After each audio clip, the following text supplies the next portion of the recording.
Hello friends, स्वागत है आप सभी लोगों का हमारे चैनल गूगल स्टडी में। मैं अकमल बेस्ट। इस वीडियो के माध्यम से दोस्तों आपके यहाँ पर कराऊंगा आर्मी टेक्निकल एनए का फिजिक्स का पार्ट नंबर 26, यानी कि दोस्तों यहाँ पर आपको मिलेगा भौतिक विज्ञान का पार्ट नंबर 26। इससे पहले दोस्तों आपको 25 पार्ट यानी कि 25 पार्ट्स दोस्तों कराए जा चुके हैं श्रृंखला में। तो लगातार आप सारे क्वेश्चन को देखते रहेंगे, क्योंकि यहाँ पर दोस्तों आपको जो क्वेश्चन मिलते हैं बहुत ही महत्वपूर्ण हैं। ये दोस्तों आपके बार बार एग्जाम में पूछे जाते हैं और इनकी बहुत आने की संभावनाएं रहती हैं। तो सारे क्वेश्चनों को दोस्तों आप लगातार नोट करते रहेंगे ताकि आप एग्जाम के पहले सारे क्वेश्चन को रिवीजन कर पाएं।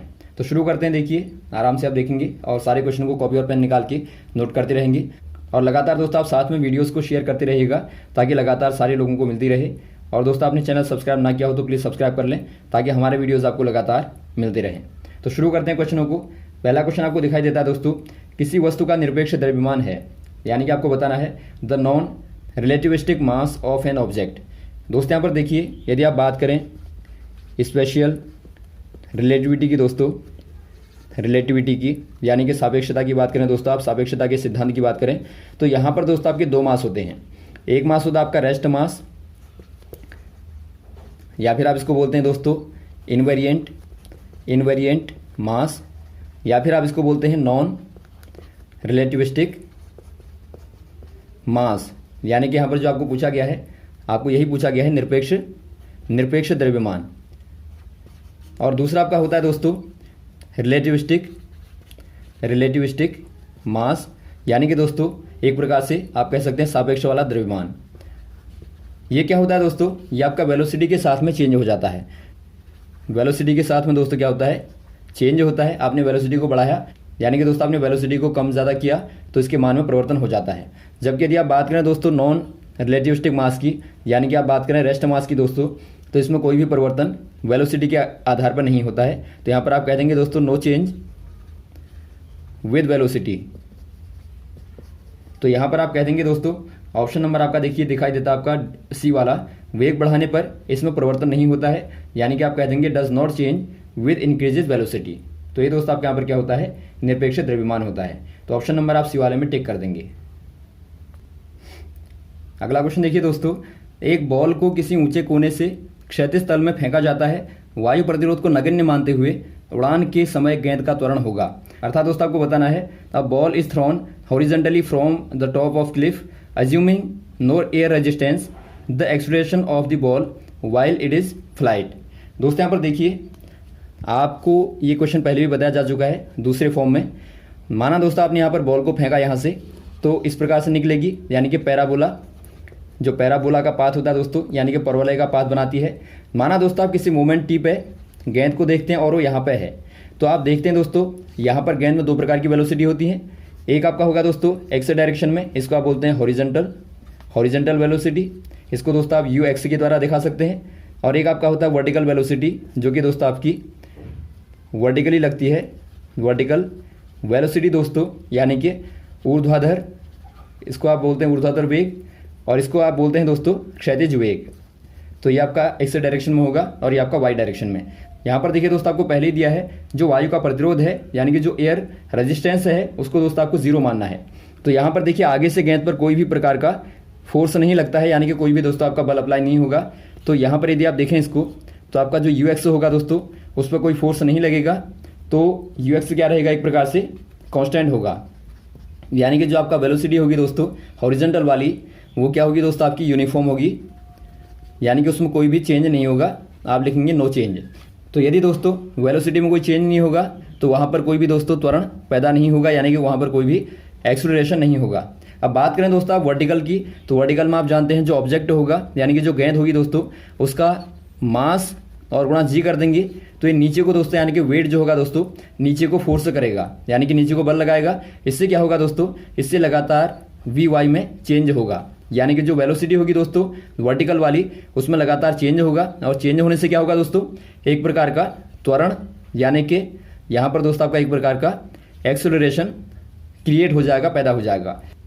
तो यहाँ पर देखिए दोस्तों आपका पहला वाला दिया है in the vertical direction only, तो यहाँ पर आप कह देंगे केवल दोस्तों आपका वर्टिकल डायरेक्शन में, यानी कि दोस्तों ऊर्ध्वाधर दिशा में ही त्वरण लगता है। तो ऑप्शन नंबर आपका ए वाला हो जाएगा। यदि आप बात करें दोस्तों जो हॉरिजॉन्टल में जो आपका त्वरण होगा, जो एक्सेलरेशन होगा, वो जीरो होगा। तो ध्यान देंगे क्वेश्चन आपका बार बार पूछा जाता है, क्योंकि यहाँ पर दोस्तों किसी भी प्रकार का फोर्स अप्लाई नहीं होता, क्योंकि आपका Fx जो है, जो आपका हॉरिजेंटल में लगने वाला फोर्स है, वो दोस्तों आपका जीरो है। यदि आप Fy की बात करें तो वहाँ पर दोस्तों आप देखते हैं mg साइन ऑफ थीटा दिखाई देता है, तो आप ध्यान देंगे। अब यहाँ पर देखिए दोस्तों, और ऑप्शन आपको वही दिए हैं। अब यहाँ पर देखिए दोस्तों, नेक्स्ट वाले क्वेश्चन को देखिए। आपको दिया है एक कार सीधी रेखा पर चलती हुई समान रूप से 5 सेकंड में अपने वेग में 50 किलोमीटर प्रति घंटे से 110 किलोमीटर प्रति घंटे का वेग में परिवर्तन करती है। इस कार का उस समय त्वरण क्या होगा? यानी कि दोस्तों आपको पूछा गया है, while travelling in a straight line a car uniformly change its velocity from 50 kilometre per hour to 110 kilometre per hour in 5 seconds. The acceleration of this car during this time.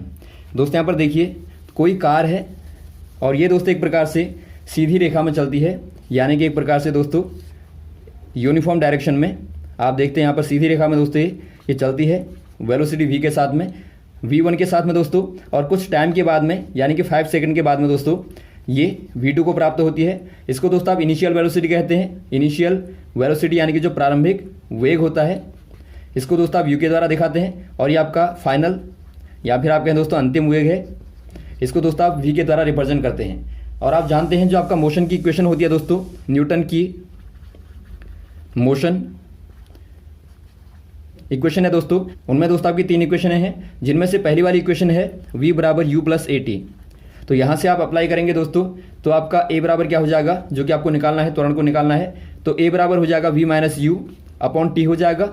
यानी कि आप दोनों वेगों में दोस्तों वेलोसिटीज़ में अंतर निकालेंगे और टाइम से भाग दे देंगे। अब यहाँ पर थोड़ा सा आपको ध्यान देना है दोस्तों, आपको जो त्वरण का यानी कि जो एक्सीलरेशन की यूनिट दी है, वैसे तो होती है दोस्तों आपकी मीटर पर सेकंड का स्क्वायर, या फिर आप कहें किलोमीटर पर आर का स्क्वायर होती है, लेकिन यहाँ पर आपको दिया है तो किलोमीटर पर आर पर सेकंड। यानी कि दोस्तों यहाँ पर जो आपका जो वेलोसिटी है उसको लिया है किलोमीटर पर आर में, और जो टाइम है उसको लिया है सेकंड में। तो यहाँ पर आप टाइम को चेंज नहीं करेंगे, यानी कि आप 5 सेकंड ही लेंगे तो आंसर आपका निकलेगा।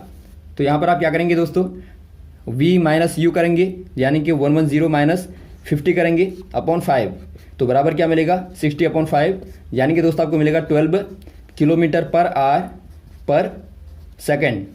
तो ऑप्शन नंबर आपका हो जाएगा दोस्तों बी वाला, 12 किलोमीटर पर आवर पर सेकंड।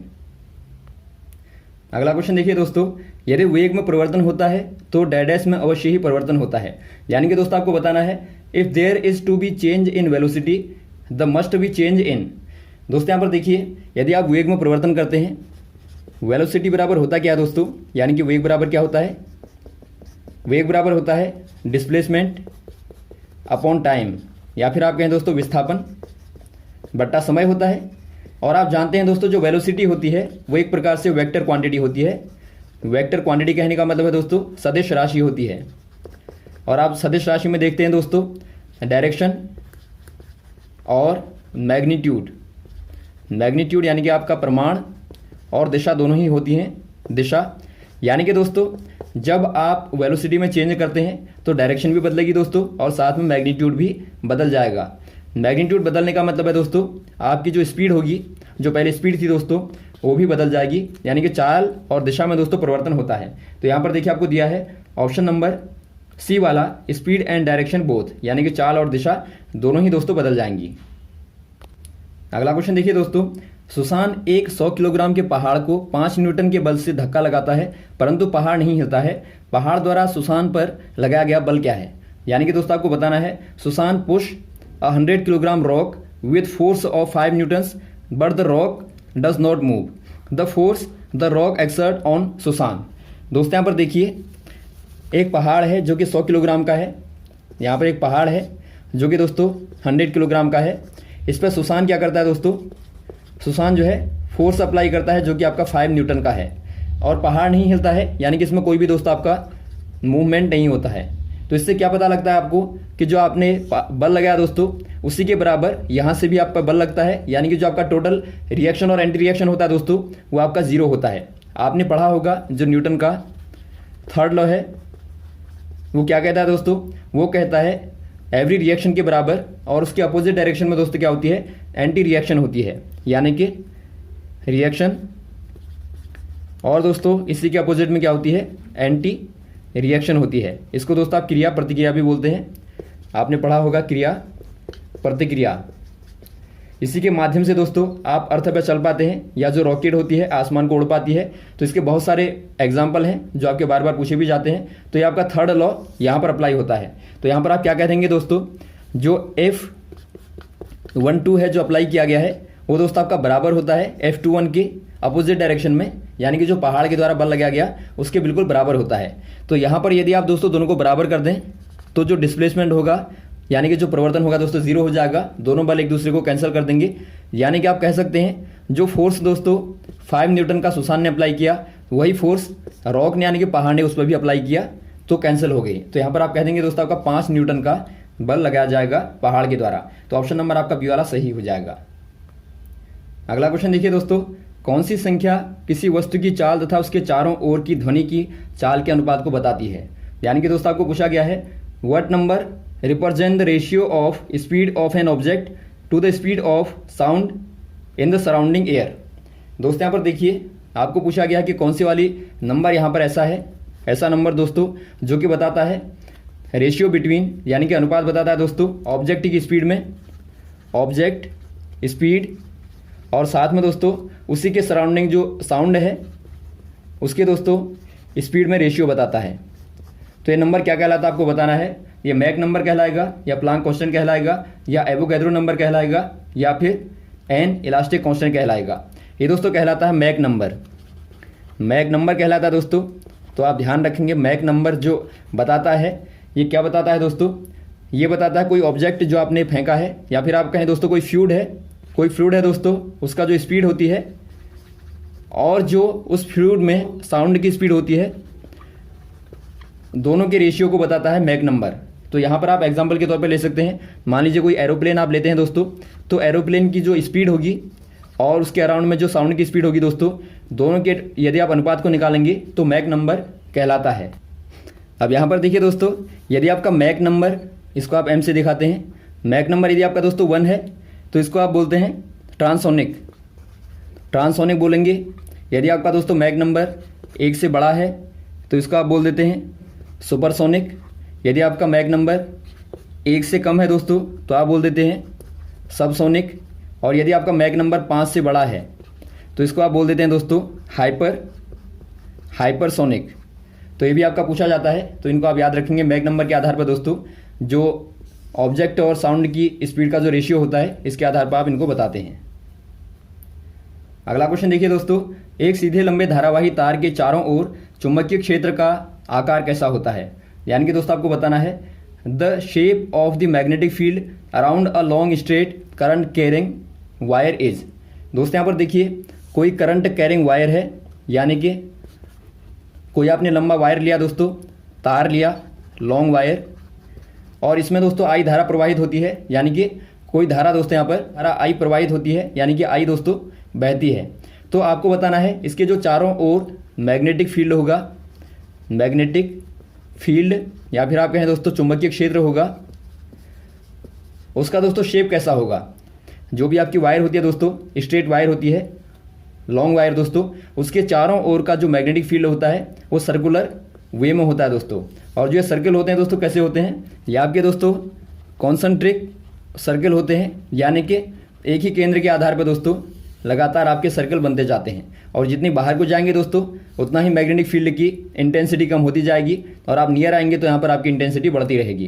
तो यहाँ पर आप कह देंगे दोस्तों क्या होती है, एक प्रकार से सर्कुलर वे में होती है। तो यहाँ पर आपको दिया है, देखिए इलिप्स दिया है, स्क्वायर दिया है, या varies depending on the magnitude of the current, या सर्कुलर। तो यहाँ पर आप कह देंगे दोस्तों सर्कुलर, ऑप्शन नंबर डी वाला, यानी कि वृत्ताकार पथ में दोस्तों होती है। अगला क्वेश्चन देखिए दोस्तों, जब आप पर्वत के शीर्ष को जाएंगे तो आपका भार होगा, यानी कि आपको बताना है as you go up the mountain top your weight. दोस्तों यहाँ पर देखिए जब आप माउंटेन के टॉप पे जाते हैं, ऊपर को आप जाते जाएंगे दोस्तों, तो आपके वेट पे क्या प्रभाव पड़ेगा। आप जानते होंगे दोस्तों वेट बराबर क्या होता है, वेट डब्ल्यू बराबर होता है दोस्तों mg, यानी कि द्रव्यमान गुणा त्वरण होता है, या फिर आप कहें मास इंटू ग्रेविटी होता है। और आप जानते हैं दोस्तों यदि आप अर्थ के सरफेस, ये आपका अर्थ का सरफेस है, यानी कि दोस्तों पृष्ठ है, यदि आप इसके ऊपर जाएंगे लगातार तो जी का मान क्या होता है दोस्तों, डिक्रीज होता है।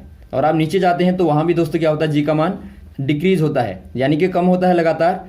तो आप ऊपर को जाएंगे दोस्तों तो जी का मान लगातार ग्रेजुअली कम होगा, और कम होने से क्या हो जाएगा, जो W बराबर mg है दोस्तों वो भी लगातार क्या हो जाएगा, कम हो जाएगा, यानी कि डिक्रीज हो जाएगा। तो यहाँ पर आप कह देंगे दोस्तों जब आप टॉप पे जाएंगे यानी कि शिखर पर जाएंगे तो वहाँ पर आपका भार कम हो जाएगा कुछ मात्रा में। तो यहाँ पर आपको देखिए दिया है ऑप्शन नंबर बी वाला, डिक्रीजेज स्लाइटली, यानी कि सतत रूप से दोस्तों घटेगा, ऑप्शन नंबर बी वाला। अगला क्वेश्चन देखिए दोस्तों, गुरुत्वीय त्वरण को नियत तथा वायु के प्रतिरोध को नगण्य मानने पर एक तोप से छोड़ी गई बॉल का मार्ग कैसा होगा। यानी कि दोस्तों आपको बताना है, assuming constant gravity and no air resistance the path of a cannon ball fired from a cannon is. दोस्तों यहाँ पर देखिए, कैनन जो आपका तोप होती है दोस्तों, यदि आप तोप से, माना यहाँ से आपने कोई तोप ली, यहाँ से दोस्तों आप कोई बॉल को छोड़ते हैं, तो बॉल को छोड़ने पर दोस्तों यदि आप एयर के जो रेजिस्टेंस है यानी कि जो वायु का प्रतिरोध है उसको दोस्तों आप नगण्य मान लें या फिर आप जीरो मान लें, और आप जी को जो ग्रेविटी है उसको भी दोस्तों आप कांस्टेंट मान लें यानी कि आप नियत मान लें, तो इसका मार्ग कैसा होगा दोस्तों। आप जानते होंगे जब आप फेंकते हैं दोस्तों तो हमेशा ही दोस्तों जो प्रोजेक्टाइल होता है उसका जो मार्ग होता है वो दोस्तों आपका पैराबोलिक होता है, यानी कि दोस्तों परवलयाकार होता है। तो यहाँ पर आप कह देंगे दोस्तों परवलयाकार होगा, पैराबोलिक होगा, ऑप्शन नंबर सी वाला। और इसी के आधार पर दोस्तों आपको क्वेश्चन पूछे जाते हैं, आपको निकाला पूछा जाता है कि मैक्सिमम हाइट बताइए, जो प्रोजेक्टाइल है उसकी मैक्सिमम हाइट बताइए। दूसरा आता है दोस्तों आपको फ्लाइट का टाइम बताना पड़ता है, यानी कि आपको उड्डयन काल बताना पड़ता है। और एक आपको पूछा जाता है दोस्तों रेंज, या फिर आप कहें परास आपको पूछी जाती है। तो ये 3 क्वेश्चन भी आपको पूछे जाते हैं, तो इनके फॉर्मूले भी दोस्तों आपको पता होने चाहिए एक प्रोजेक्टाइल के लिए। तो यहाँ पर आप ध्यान देंगे तो आप इनको भी तैयार कर लेंगे ताकि आप इन क्वेश्चन को आराम से कर पाएं। तो यहाँ तक दोस्तों आप क्वेश्चन को तैयार करें, इसके बाद में आपको नेक्स्ट वाले पार्ट में लगातार श्रृंखला में क्वेश्चन को कराते रहेंगे। ओके, थैंक्स, जय हिंद, जय भारत।